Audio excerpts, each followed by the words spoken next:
Universidad César Vallejo, solo para los que quieren salir adelante.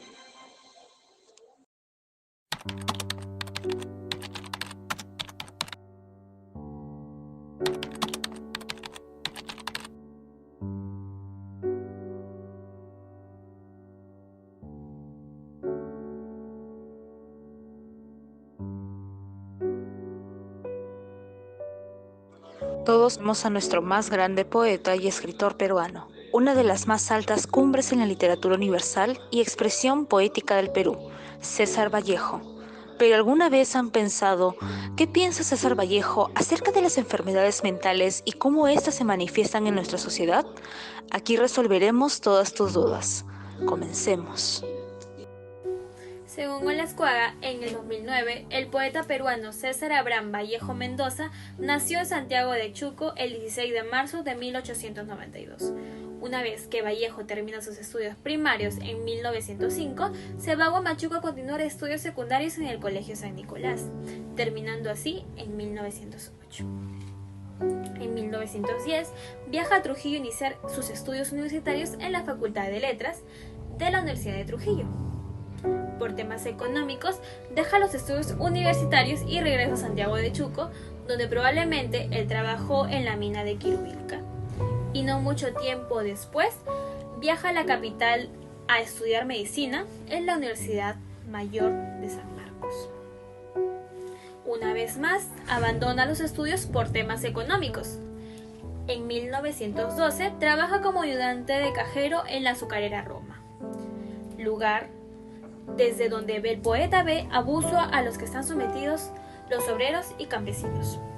En 1913 retoma sus estudios universitarios en la Facultad de Filosofía y de Letras en la Universidad de la Libertad. Por último, sus padres, don Francisco de Paula Vallejo Benítez y doña María de los Santos Mendoza Gurrionero, vivían con sus 12 hijos, siendo Vallejo el último. Olascuaga 2009 menciona que en 1920 Vallejo viaja a Santiago de Chuco, coincidiendo con las celebraciones del santo patrón Santiago Apóstol, entre el 13 de julio y el 2 de agosto.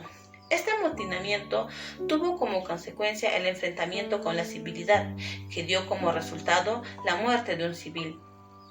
También sucedió el incendio de algunas oficinas públicas y de la tienda de Carlos Santamaría, su prefecto anterior, que había sido obligado a dimitir de su cargo y de quien se pensaba que apoyaba la rebelión.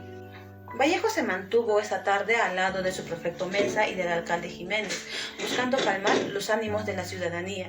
Sin embargo, con ánimos de venganza política, Santamaría denunció a los hermanos César, Víctor y Manuel Vallejo y a 16 personas más, simpatizantes del alcalde, como causantes del incendio de su tienda. Olascuaga, en el año 2009, menciona que en efecto, después de que su obra Trilce, la cual no fue muy bien aceptada, rumba al continente europeo. Llegó a París el 17 de junio de 1923 y nunca más regresaría a Perú. Sus 2 primeros años en París fueron de miserias, angustias. Incluso vivió con el músico peruano Alfonso de Silva en el Hotel Square. En 1924 falleció su padre en Santiago de Chuco. Durante estos 2 primeros años en París, Vallejo atravesó momentos de hambre y necesidad. Vivió por un tiempo con el músico peruano Alfonso de Silva en el Hotel Square.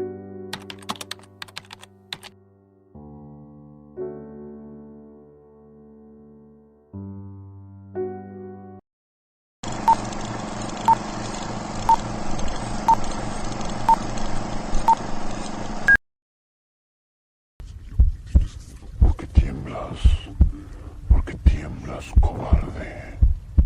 Vamos,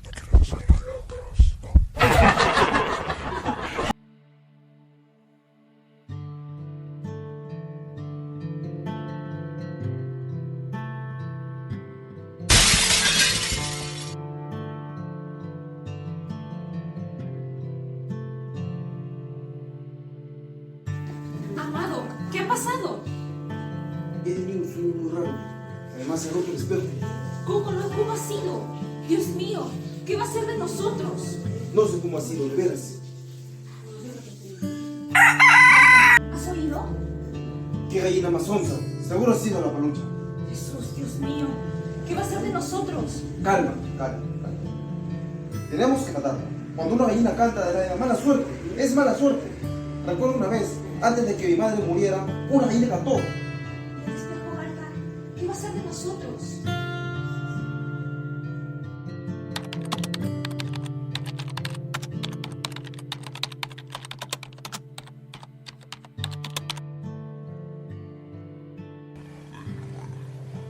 Muérete, hostia.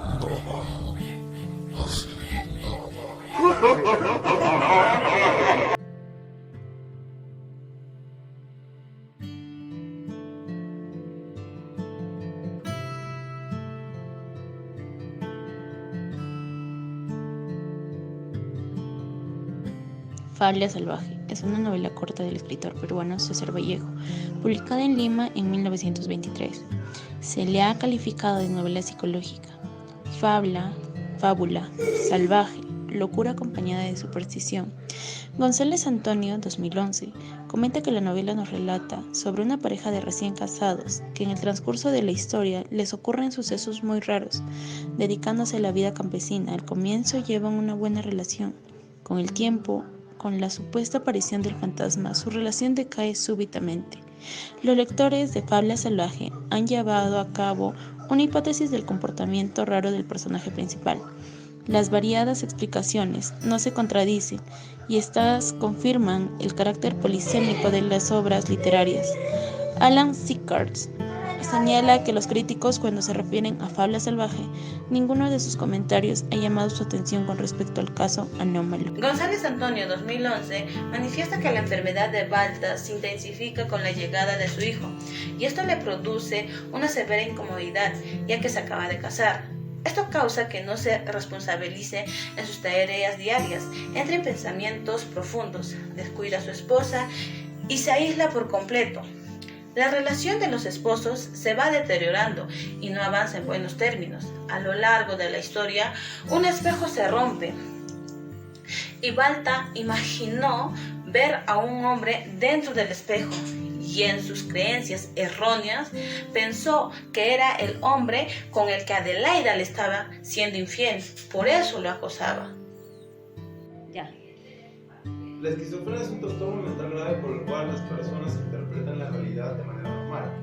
Esto puede provocar una combinación de alucinaciones, delirios, trastornos graves en el pensamiento y comportamiento que afecta el funcionamiento diario y puede ser incapacitante. La tasa de orfandad en el Perú va en constante aumento, lo cual provoca que estos niños que son abandonados alimenten esa falta de amor o necesidad de sentirse aceptados por sí mismos o por un grupo de personas. Tan solo si sigue su instinto y este cae en vicio del mismo modo en que sucedió con Balta, ya que solo se dejó guiar por sus impulsos creados por su propia mente, por temor a que su esposa lo engañara o le mintiera. Por ello, sanar aquellas heridas y traumas de nuestra infancia es primordial. Ese daño que alguna vez sentimos y superarlo nos permitirá poder crecer como personas y amarnos a nosotros mismos, y no crear una desconfianza a las personas de nuestro alrededor. A continuación, entrevistaremos al literato Fernando Marcelo Delgado, quien dará su opinión y mencionará su perspectiva sobre la obra Fabla Salvaje, de 1923, del escritor y poeta César Vallejo. Coméntenos, profesor, ¿considera que la obra Fabla Salvaje de Vallejo guarda relación con alguna experiencia vivida del poeta? Sí, particularmente no solo la obra narrativa, sino también la obra poética, se tiene conocimiento que guarda estrecha relación con lo que viene a ser las vivencias del poeta, tanto las vivencias en Santiago de Chuco como en Trujillo y posteriormente en Lima, ¿no? Porque, bueno, al menos este periodo en el que hasta el año 1923, antes de que parta hacia Europa, se tiene digamos, conocimientos detallados respecto a cómo fueron los aconteceres vivenciales del poeta, ¿no?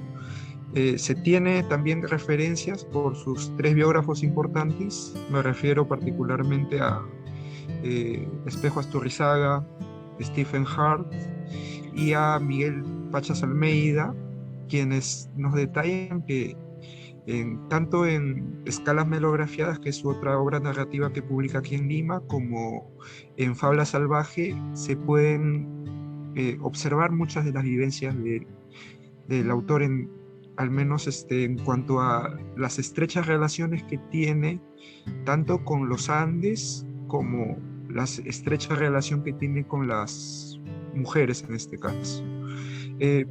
Particularmente en Fabla Salvaje encontramos una descripción detallada, una descripción construida de manera suntuosa, en la cual observamos cómo se materializa esta naturaleza que el poeta quiere, digamos, narrar.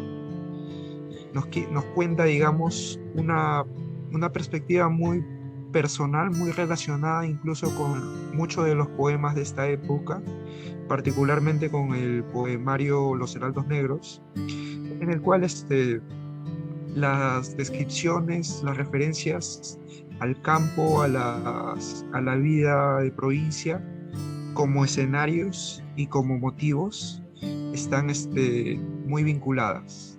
Ahora, en cuanto a las vivencias personales respecto a las interacciones se tiene conocimiento que tuvo interacción con determinadas mujeres y esta interacción no fue, digamos, del todo correspondida. Tenemos, por ejemplo, a la representación que universalmente conocida de la andina y dulce Rita, ¿no? La cual siempre lo está esperando en Santiago de Chuco, o también aquella figura fémina conocida como Mirto, ¿no? Del cual se tiene conocimiento por las biografías que pueden ser dos personas que, digamos, con las que él tuvo correspondencia personal acá en Lima. Y se observa, no solo por lo que cuentan sus biógrafos, sino también por las memorias, por los comentarios que dieron muchos de sus amigos, muchos de sus contemporáneos que, digamos, fueron aprovechadas, al menos artísticamente, también por el poeta, ¿no? ¿Qué valores considera que se rescatan en la obra de Fabla Salvaje? Valores particularmente sobre la representación del mundo andino, la representación del campo, cómo, digamos, este escenario empieza, digamos, no es, digamos, un escenario estático, es un escenario que cambia, como cambian las estaciones del año, muy relacionado al tema agrícola. En este caso, son esos valores y también los valores en cuanto a la representación de los personajes, en cuanto a las cualidades ideológicas y psicológicas en este caso, de los dos protagonistas, tanto de Balta como de su esposa Adelaida. Son representados de manera muy, digamos, realista en este caso, ¿no? Hay elementos que trascienden lo realista, pero esencialmente digamos, se puede configurar una perspectiva, una mirada hacia el hombre y la mujer delante, ¿no?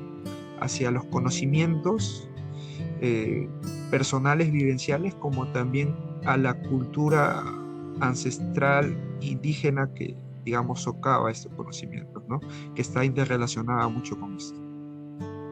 ¿Qué problemática aborda el poeta y con qué suceso actual lo podríamos comparar con respecto a la obra de Fabla Salvaje? Hay que tener en cuenta que, digamos, ciertamente a Vallejo se le conoce y se le estudia mucho por su obra poética, digamos, por Los Heraldos Negros, por Trilce y por los poemas póstumos, pero, digamos, en los últimos años se ha vuelto una mirada hacia los escritos narrativos de Vallejo, digamos, tanto a su prosa como a sus crónicas. Y en cuanto a su prosa, vemos que está muy emparentado, así como sus poemas, con lo que vendría a ser el tema de, digamos, del ser humano interrelacionado con la enfermedad. La literatura y la enfermedad tienen un largo recorrido desde la antigüedad clásica, y digamos, Vallejo configura estos parámetros por los cuales se manejaba el tema de la enfermedad, por los cuales se manejó en la época decimonónica también, porque tomando en cuenta que Fábula Salvaje es una historia que trata particularmente del desarrollo progresivo de una enfermedad, estas representaciones son cercanas ciertamente también al siglo XIX, a la narrativa decimonónica. Vallejo configura de manera muy, ¿cómo podemos decirlo? De manera acercándose ya mucho a la vanguardia, porque si bien tiene un lenguaje que, digamos, pertenece, que, digamos, se solventa mucho en estas construcciones modernistas que él particularmente maneja muy bien, podemos decir también que muchos de los fragmentos de Fábula Salvaje están construidos a la manera vanguardista, ¿no? Muy emparentado también con escalas melografiadas. Coméntenos, profesor, ¿qué considera o cómo cree usted qué aprendizaje nos deja la obra de Fábula Salvaje para ser mejores personas? Bueno, sin ir tanto por digamos, por el aprendizaje directo que se pueda tener, quizás los aprendizajes son más indirectos en cuanto a que, digamos, el autor y el narrador implícito que tiene la novela intentan dejar una enseñanza directa hacia el lector, sino que por medio de cómo va construyendo la psicología del personaje, cómo van desarrollándose las acciones, empieza a problematizar de manera crítica en algunos casos cómo, digamos, este tema de la salud mental no solo no es tratado, digamos, ante los demás, sino muchas veces uno mismo entra en un estado de negación en el cual, digamos, se vuelve ya demasiado conflictivo, que en la mayoría de los casos terminan en hechos luctuosos, ¿no?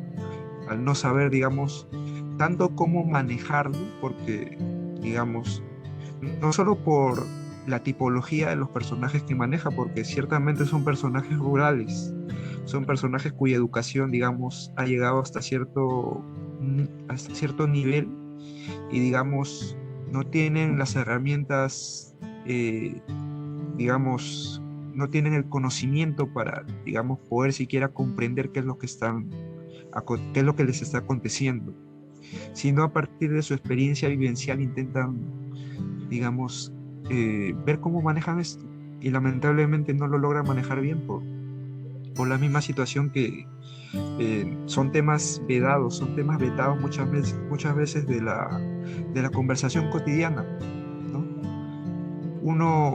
Incluso uno, ¿no?, estando actualmente, no puede, digamos, hablar de estos temas abiertamente ante los demás, claro, con riesgos a que te tilden de muchas cosas, porque en esta sociedad actual en la que, digamos, prevalece lo que vendría a ser la felicidad, prevalece lo que vendría a ser más que la competitividad, la apariencia de, digamos, del triunfo, ¿no?, del triunfo social que se tiene. Temas como la salud mental son temas que todavía,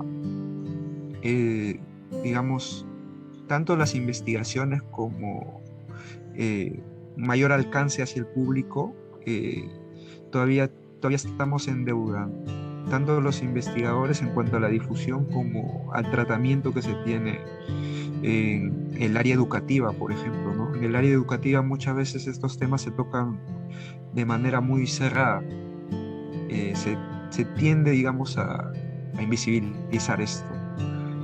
Y pues... A ver, como algo común, es algo que tiene que estar dentro del ambiente, pero en realidad no es así, sino que cada persona en sí, como la obra nos enseña que no debemos encerrarnos en una burbuja y con nuestros pensamientos dejarnos llevar, sino que ver Claro. una mente más positiva, sino que tener una idea Exacto. más positiva con respecto a las cosas, no ahogarnos en un vaso de agua. No, mira, y no solo, claro, no solo verlo de esa manera, o sea, está muy bien interpretado lo que has dicho, sino también observarlo, digamos, de la manera cómo poder visibilizar más estos temas, cómo poder volverlo del vocabulario común, porque muchas veces el desconocimiento de estos temas a nivel general hace que se tenga una opinión distorsionada de lo que corresponde, ¿no? Porque muchas veces la depresión, digamos, enfermedades como el Alzheimer son digamos, mal tratadas ante la sociedad, ¿no? En esta sociedad, como te decía, en la cual prima esa apariencia de que todo debe ser felicidad, en la cual los contratiempos, en la cual las cosas negativas no se tienen que ver. Muchas veces es necesario visibilizarlas para, digamos, aprender a afrontar todas estas situaciones, todos estos problemas, todas estas deficiencias. Porque finalmente, si no las tratamos, ¿dónde quedaría el ser humano, ¿no? Como lo dice el mismo Vallejo en muchas de sus obras. Correcto, profesor Fernando. Muy amable, ha sido muy, muy grato haber escuchado sus opiniones y su perspectiva con respecto a esta obra de Fábula Salvaje, cómo es una novela psicológica y cómo llega tanto a nosotros y cómo nos muestra una perspectiva más cercana a la vida del peruano, como fue anteriormente y como actualmente en muchos casos podemos verlo reflejado, como también en el caso del feminicidio, cómo se ve como el hombre por celos, por celos, por un temor a sí mismo incluso, ataca a las personas que se encuentran a su alrededor. Ha sido un placer haber realizado esa entrevista con usted, profesor Fernando. Esperamos encontrarnos en una siguiente oportunidad. Muy amable, gracias. Eso sería todo. En esta ocasión voy a presentar a la señorita licenciada en Psicología, Carmen Rob. Buenas noches, licenciada. Bueno, espero que ahora cuando le comenté el resumen sobre la obra que hemos tenido de Fábula Salvaje, le voy a hacer una pequeña entrevista, unas preguntas. Okay. Buenas noches. A ver. ¿Considera que en la obra Fábula Salvaje de Vallejo guarda relación, se refleja y representa la esquizofrenia en toda su plenitud? Así es, ya que en esta obra se ve que el personaje presenta alucinaciones auditivas, visuales, ideas delirantes y mucha desconfianza. ¿Y cómo podemos definir a una persona de enfermedades mentales de otras que no las tienen? La diferencia es cuando las personas ya tienen enfermedades mentales, pierden el contacto con la realidad y ya es una condición, ¿no? Ellos tienen que llevar un tratamiento de por vida. ¿Y cómo la esquizofrenia transforma a las personas? Lo que sucede es que estas personas ya pierden su autonomía, ya no pueden rendir a nivel académico, pierden sus amigos, ya no rinden en el trabajo, ¿no? Y también tienden con mayor facilidad a la depresión, incluso pueden suicidarse, porque ya tienen mucha desconfianza de sí mismo y de los demás. Prácticamente se quedan solos, o sea, se alejan de la sociedad, de los amigos y todo. Así es. Y la actitud de nuestro personaje principal en la obra Fábula Salvaje es común en un paciente esquizofrénico. Así es, son aquellas personas que tienen mucha desconfianza, son aquellas personas pues que hacen caso a esas voces interiores que ellos escuchan, a esas ideas, ¿no?, que ellos tienen, a los que supuestamente para ellos es como, en verdad que sí lo están viendo, ¿no?, esos objetos, esas personas que ellos creen ver y hacen caso a eso, ¿no? Como lo mismo que le pasó a este personaje de la obra. se fantasean en algo y creen que sí es la persona que está ahí, pero todo lo que se imaginan, ellos lo transforman como si fuera real, ¿cierto? Y como última pregunta que tenemos es, ¿cómo hubiera tratado usted a Balta, sabiendo su caso y cómo su trastorno lo consumía, evitando así su terrible fin? Bueno, primero, derivarlo con psiquiatría. En realidad tendría que hacer un trabajo multidisciplinario, ¿no? Con el psiquiatra, con nutricionistas, porque también tienden a subir de peso cuando ya lleva un tratamiento psiquiátrico, ¿no? Y finalmente psicoeducación con la familia para poder entenderlo y manejarlo, hacer un trabajo en... O sea, todo es un proceso conjunto con el psiquiatra, digamos, ¿no? Así es.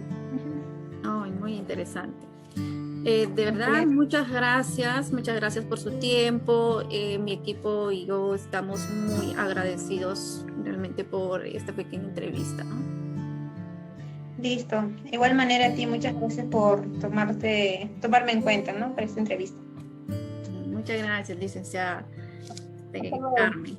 Cuídese mucho, hasta luego, que tenga muy buenas noches. Efectivamente, la obra nos narra sobre los problemas mentales que comienza a desarrollar nuestro personaje principal y cómo éste manifiesta hacia los demás, dañando tanto a las personas de su alrededor como su integridad emocional y social.